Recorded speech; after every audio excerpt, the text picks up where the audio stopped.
Hello, Hayless Gaming here, bringing you another burner mission guide. Today we have the Angel Transport and his Guardians, which is referred to as Angel Base, or I always refer to it as Angel Base. In this mission, what you have to do is you have to successfully fight 4 of the Anomic agent Dremels and kill a transport afterwards. It's a really fast mission. It pays a lot. It's my favorite base, and I always run it. The fitting is really simple. The way we do it is fairly simple, and it's something that you could pick up and do fairly simply yourself as well. Without further ado, get right into it. So, as I had mentioned before, we have 4 Dremels that we have to kill. They move very fast, and they have webs and scramps, which means so that we cannot really kite using a Microwarpdrive unless we're faster than them and run away. Kiting is an option. It's not very fast though, but you can do it. The second bit is that, again, they're fast, and each one does about 200 DPS. So altogether, all 4 of them make 800 total incoming raw, like actual DPS coming in before resistances. So you have to be able to survive that as well. And with the resist change, it did make a couple of changes necessary to make this fit a little bit safer. So that's why we need to update the video. And I also haven't gone over this one in a very long time. So we'll get to the fitting now. We have in our highs, we have heavy neutron blasters. If you can't use tier 2, you can use antimatter and metaphor guns, which also works. It's just a little bit slower, and with it being slower, you do have to take a couple of extra precautions. We have a large Republic fleet, or a large Thukker cat battery. It needs to be Thukker. I don't think that the Republic fleet fits, or the Republic fleet doesn't provide enough cap. I can't remember why we use Thukker over Republic fleet, and I think it's because of Thukker gives a little bit more, and Republic fleet takes a little bit more in fitting. I can't remember which way it is, but the Thukker is the one that you want. You don't want to be using the Republic fleet.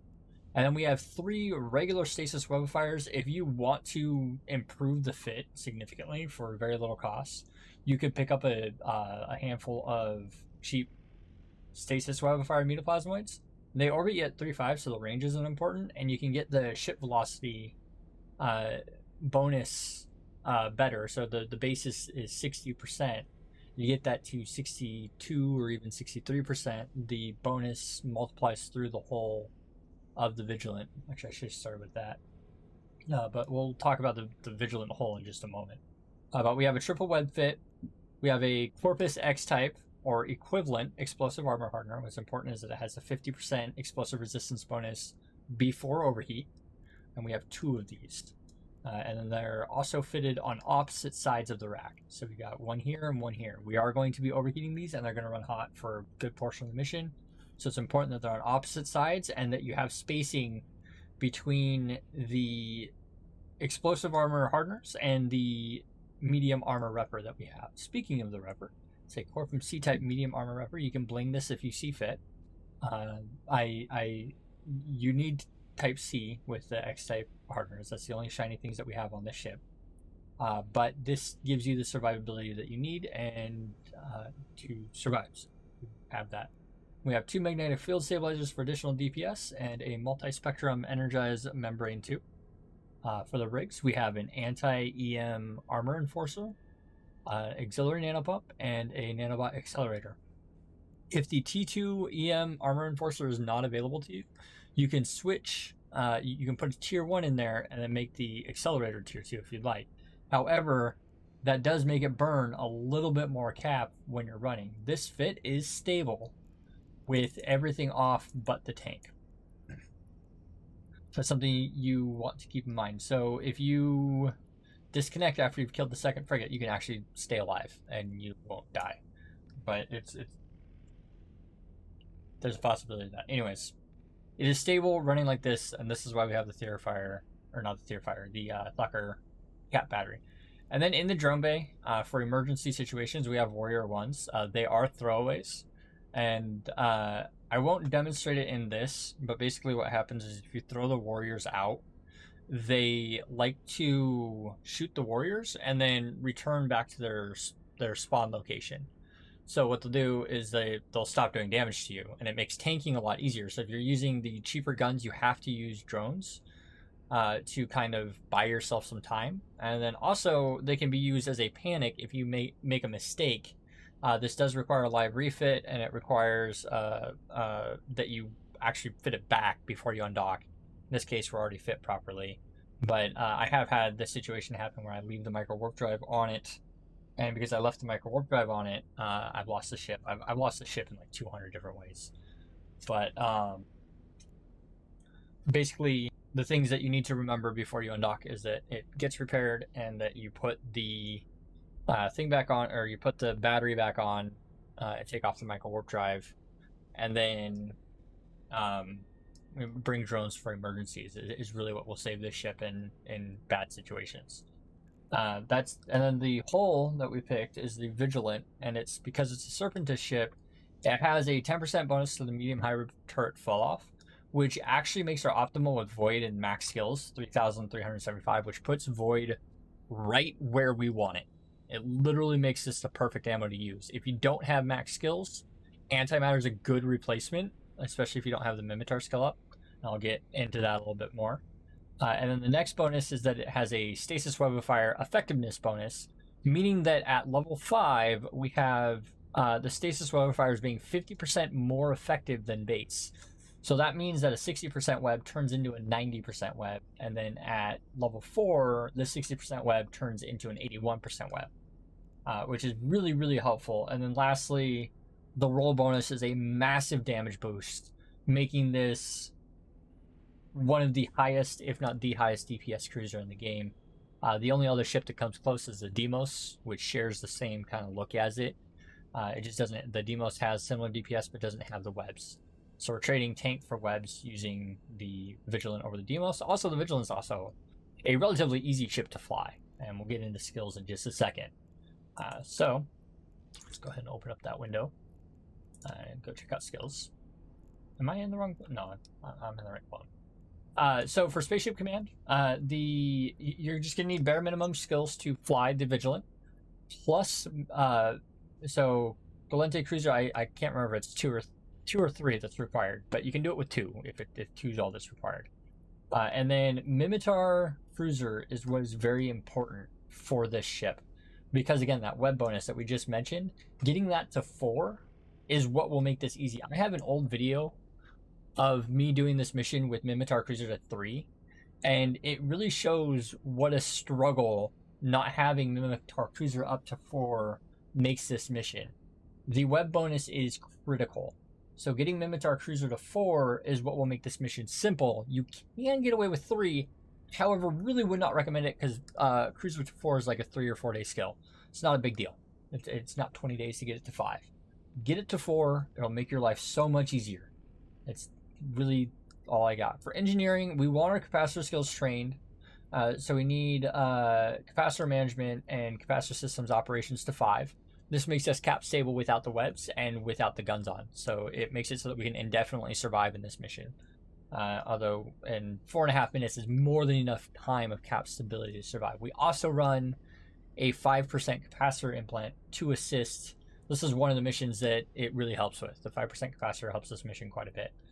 So I will mention it in this video. And then thermodynamics trained to 3 or 4 is extremely helpful. And then if you, any of the other skills that you would need, I feel like this is an easy fit to fit. You know, we have 23 extra power and 39 CPU. So you can't get away without some of the fitting skills. You'll be okay. And then in the armor tree, we really need Repair Systems 5. This is critical. You need to have Repair Systems 5. And then the other one that helps out a lot, I'm trying to remember if it's hull upgrades, mechanics, or another one. It is hull upgrades. So you want this to 4, at least. 5 is a bonus, but 4 will help. It gives you an additional 5% bonus armor hit points, and we utilize a lot of our armor hit points to do this. We actually end up with about 20% armor if we do this correctly, remaining with all the skills to 5. So having this to 4 would be critical. 5 would be helpful. You don't really need it, but it helps. And Repair Systems 5 is absolutely crucial. So don't try this unless you have Repair Systems 5. This is a crucial skill. And then I guess we go gunnery would be next. We do have controlled bursts trained up. 4 would be recommended, and then to help with your capacitor, make sure controlled burst is at least as high as your rapid firing skill, because it makes the cap usage, it offsets the cap usage for rapid firing. And then all of your support skills for guns need to be 4. And then medium, where is it? The medium hybrid turret train to 4 or 5. You can get away with metaphor guns. And then medium blaster specialization if you want to use tier 2 guns. Void is better than antimatter if you can use it. However, you can use antimatter as a replacement. It's just going to be a little bit slower, and you're going to have to use the drones to kind of save yourself. That's pretty much it on the skills. It's a fairly easy fit to do. Drones 5 allows you to throw 5 drones. You don't need any of the support skills. They're literally throwaway meat shields. So you're not going to really worry about drones from that point. And then in our cargo, I should have included this in the fit, but in our cargo, the hollow wheels don't matter. We have a mobile depot, a mobile tractor, enough ammo, and a microwarpdrive in the cargo. I'll demonstrate how the mobile depot works, but basically, since we're dropping a mobile depot, we may as well drop the tractor unit. And the tractor unit will check all the wrecks for us. We don't have to go kind of chase all the little wrecks down. And it makes the mission just a little bit faster, but we need the mobile depot, so we may as well drop this too. That's why we have it, and then we're going to be refitting in the site to chase down the transport, which is the marker that completes the mission. So we have to kill that. It's a really easy mission. We're just going to go ahead and hop in. Before you hop in, you should probably hold shift and click on both of your hardeners. This will make them hot, and this little kind of, the green changes colors. It changes to a lighter shade of green. That means that it's ready to run hot. If it's not cycling on that screen, it is preheated. It is ready to go. So that means that all we have to do is we need to turn it on, and then Control R will reload your ammo in case you didn't reload it last time. And then we are going to make sure in the fitting window that we have the battery on and not the microwarpdrive. You can survive with the microwarpdrive fit long enough to drop the mobile depot and refit to the battery to make it, but it's close and it's not fun. So make sure you get refit and station. Make sure you repair the ship between missions, because it does need to get fixed up. But without further ado, here we go. We go in. What we're going to come in on is in north, south, east, and west. There's going to be a burner transport terminal. I can't remember. It's burner escort terminal. These are the exact same NPC renamed from the Angel Agent mission, which is the most lucrative level 4 mission in the game. We're going to make sure our ship is not moving. We're going to take the mobile depot and the mobile tractor unit, and we're going to drop this into space immediately. The easy way to do this is you can either launch for self, or you can just drag them and drop them in space. That's how I prefer to do it. It's easier. You don't have to pay too much attention to it. And as you notice, they've already come down on me. They're fast. Like I said, they're going 3 kilometers a second. Our shields are melting. We're going to turn on our tank first, and then we're going to immediately lock them up. I'm going to show you their speed here really quick, and this is why we triple web. So they're going 1,000 meters a second. And with an 81% web, you get half of the effective web. So we're going to go ahead and web the first one down. And we're bleeding shields because I'm taking a long time to explain this.